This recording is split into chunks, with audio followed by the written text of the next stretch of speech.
Hello everyone, welcome back. Today is going to be quite a short, quick little video, and this video is going to be showing you, in case you're very new to making journals, how we go about binding a very simple, basic binding of a junk journal. I have got this already put together. I've had this together sitting here ready to bind for probably like a year almost. It's very shiny, so I'm sorry if that's a bit glary for you, but I haven't bound it yet, and so I thought this was the perfect little book to demonstrate that process on for you all. So we're going to jump in and we're going to bind it. Here in this little box I have just a selection of needles that I can choose from to do my binding. So you'll need a needle, preferably one that's got quite a good sharp end. Some of them are like this one here. I don't know, I'll try and bring it up and show you, but some of them have, this one here has got quite a dull end, if you can see that. This one's got a lot sharper end, so I'd recommend something with a sharper end than this. This is going to have a lot of trouble getting through, unless maybe you punch holes first, but not in this video. This video we're going to use something a little sharper, so I'm just having a quick look to see which one looks good. I mean, I think we're going to go with this one. This is quite a long needle, that's totally fine. Oh, look, this might have been the one actually. Yes, this is the one I used last time for my binding, so we'll go with that one. That's a good size, good sharpness. The other thing you're going to need is some thread of some sort. I use embroidery thread. I have a little bit of wax thread. Wax thread is better, but embroidery floss will do the trick perfectly fine. Or like baker's twine. I have some very like thin kind of baker's twine that I sometimes use as well. Like things like, you know, anything like this that you've got that's kind of not too thick, not too thin. Will work a treat. That'll be totally fine. So I'm just having a look through my little cute box here of, I need to sort this because it's all getting very tangled, but what thread? Oh, I'm thinking this one would look really cool on here. I think that would match really nicely. So let's choose the orange. To bind this book, to know how much thread you need to bind a book, the simple kind of rule of thumb is 3 times the length of the book. So I'm going 1, 2, 3, and that should be enough. I'm always sort of going, you know, a bit above. I like to leave myself a little extra room. I don't like it to be too tight, but 3 times the length of your book will do the trick. So that there is enough string to bind this single signature journal. Again, if you're new here, you may not know the word, like the phrasing of signature. So a signature is just like a group of pages that are sitting inside each other like this. So these pages are one signature because all of them are folded in half and sitting inside each other. You can do a 2 or multiple signature journal if you then have, you know, a few sets of these bundles of paper all sitting inside each other. That would be multiple signatures. So that's just in case that you really are a newbie to this and you're wanting to learn about junk journal making. The term for that we seem to use is signature. So I'm just going to thread my needle now and try, if I can, to thread this needle now. Oh, it's going to be tricky. And then we will go ahead and do what's called the 3-hole pamphlet stitch. It's a really basic, simple stitch to bind a journal. It's pretty much the only one I think it might be the only one I've ever used. It's just the most simple, easy, perfect one for me.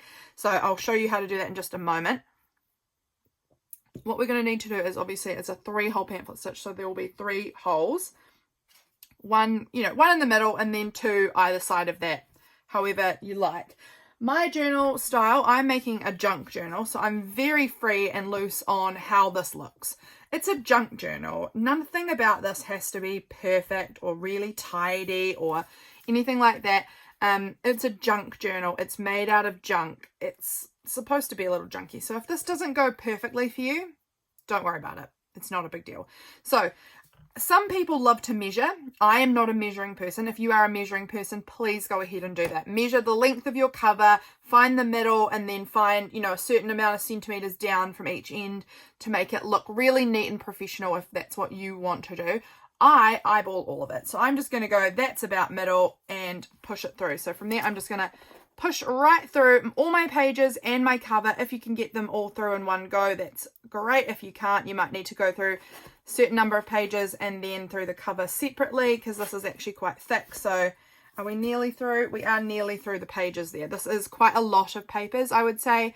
It's quite a hefty signature, so sometimes it can be a bit of a struggle. So we'll get through all the pages, and then there we go. It's gone through. So we're going right through all the pages.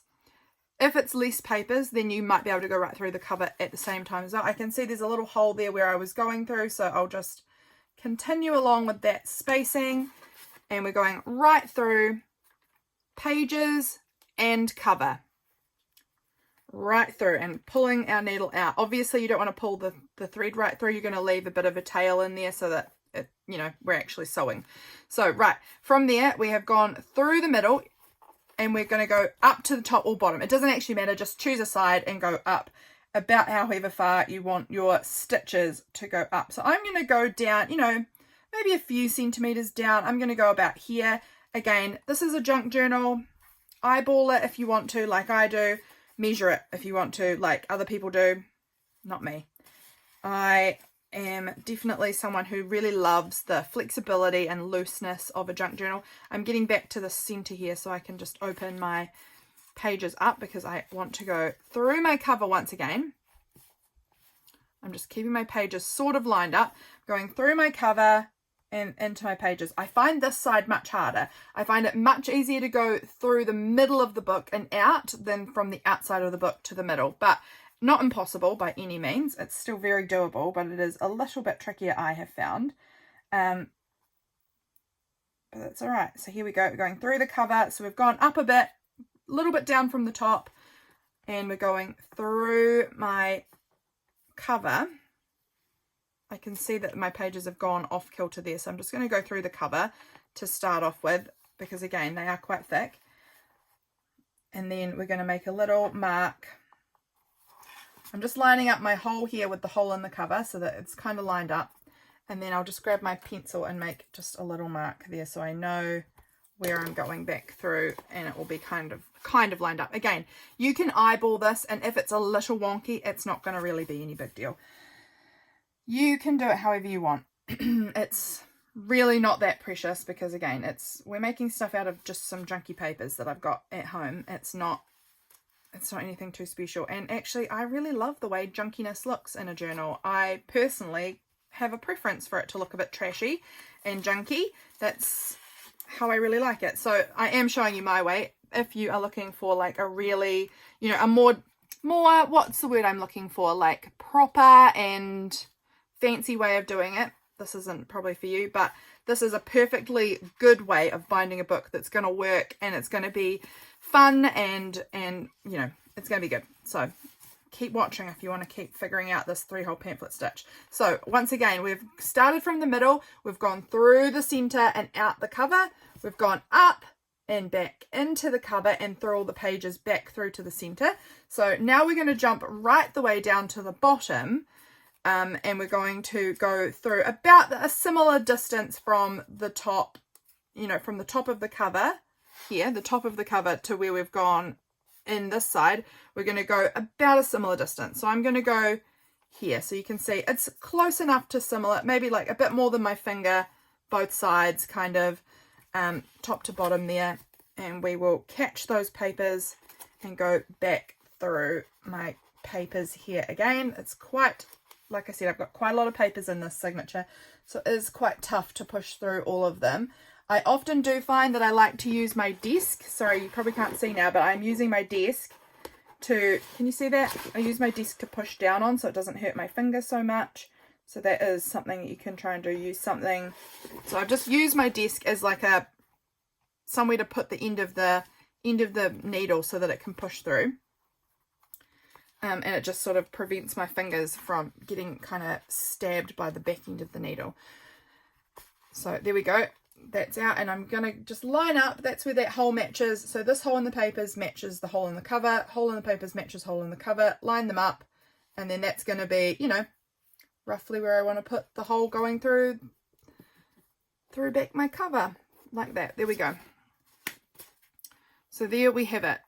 We've gone through, again, we've gone through from the middle, out the cover, back down into the cover and through the pages from the top. Then we've gone right the way under, and we're going back up through the pages and out the cover. And now we're going to go back down into our initial hole that we made to begin with. So we're going back down into that center hole. I hope that makes sense. Center hole. We're going to, on our way back through, we're trying very, very hard not to catch. Can you see? I'm going to just come right up close to the camera for a second so that you can see. We don't want this to happen. Oh, nearly dropped my book. Don't want this to happen where we get the needle catching our thread from before. You want to have it free and see how it's sort of getting caught in some of the threads. We just want to keep it next to the threads and not going through them. So we're going to try it again. I'll sit back down because this is very hard to do standing up. We're going to go back through again, and we're going to keep our thread off to the side so that we're not catching the thread with the needle. If you do, it's not the end of the world, but you will probably want to fix it because it's going to be hard to tighten it at the end if the thread is caught. So now we're going to find our middle again. I'm just keeping on looking for this green grid paper. I absolutely love this paper.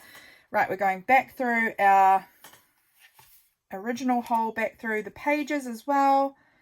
Sometimes this is best done kind of going one page at a time, because I've got this little plastic piece here, which is just a fun little junky extra of page.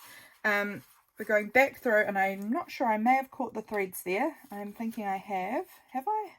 No, maybe I've not. Okay, that's all good. And then back through my holes. And sometimes this is the best to just go through kind of one at a time and catch everything in there. This is giving you kind of a good look at what sort of papers I've got in this little journal. Again, just trying not to catch that thread. Oh, I'm getting a little bit underneath there. I want to bring my needle back up to the top. Here we go. I might actually just push my needle right through now, and oh, my needle unthreaded. Push my needle right through, and then I can see what I'm doing a little bit better and be a little less trapped underneath. There we go. Okay, going back through all of my pages, trying not to catch the threads from before, and it's fine. That might have gone right through to the middle now. Oh, close. It's not quite gone through to the middle. It's gone through to this page before the middle. So often if you're really lucky, oh dang it, I pulled it out. Often if you're really lucky, oh, I keep doing it. I'm just going to put that right through because I keep accidentally pulling it right out. You can sometimes get right through from the start to the finish, right the way back through to the middle, with no troubles if you're lucky. So that's always feels so satisfying and good when I can get that to work. Okay, so pulling them kind of tight. You'll see now that we don't actually need this needle anymore, so I'm going to pop it away in there unless I've caught some threads, but we'll see that in a minute. So now we've got 2 threads and we've got this long piece in the middle here. So you're going to put 1 thread over each side, coming up through each side, and we're going to check on the top, make sure everything's feeling, pretty firm. See, these are too loose, like this is too loose. You need to keep your threads tight-ish, but not too tight. If you pull it too tight, something's going a bit funny here. Let's see what is happening. I think, yes, you can see I have actually caught the threads, and that is what's the problem. So we'll see if we can uncatch that. I'm not sure quite how we've done that so terribly. That's okay. This happens pretty often, and it's not the end of the world. It is a very fixable issue. So I'm going to pull my needle back out. Just simply, you don't need a needle for threading. It's just easier to kind of unpick some of these threads with the needle. I can see that that's where it's been caught, and I'm just going to pull it apart so that it's no longer caught. Wow, I'm making a real mess of this. This is probably, of course, because I'm doing it on camera, is one of the worst I've done. There we go. All fixed. Done. So it's not that hard, is it? It's not that hard. You just sort of separate them out so that they're not caught again. And now we can tie it up. Let's just once again check that these are looking tight enough. Yep, they look all right. And I will give this a little tie off. Just a good solid double knot, or should do it. That's how it normally works for me. Double knot. And it's done. Guys, look, we have a lovely little bound journal here, all stitched in. If you are wanting to do a journal that has multiple sets of paper, you'll just simply, leave a little gap and start going again. Make the holes in the same sort of spots and bind to the next one in, and then the next one, however many you've got, you'll just simply keep binding in your next sets of folded paper, which are signatures, in beside it. And you can try and line up the holes if you want to, or you can just leave them at any random heights you want. There's no wrong way. It's a junk journal. It's made from junk. It is junk. It's fine, but you can turn it into something very precious when you start collecting your memories in here. So my friends, that is how we do it. That is how we make a simple 3-hole signature bound journal. I hope that was helpful. If you need any more help with that, please let me know if I haven't explained that well. Once again, really quickly, you're going in through the middle to the other side, down near the top, but not all the way at the top, but nearish the top, and into the middle, all the way to the bottom, up through here, and then back in that middle hole. Strings either side of your main piece of string, double knot. Pretty easy. It really isn't that hard. It's very basic. I hope that was helpful, and I will catch you guys again for my next video. Bye, friends.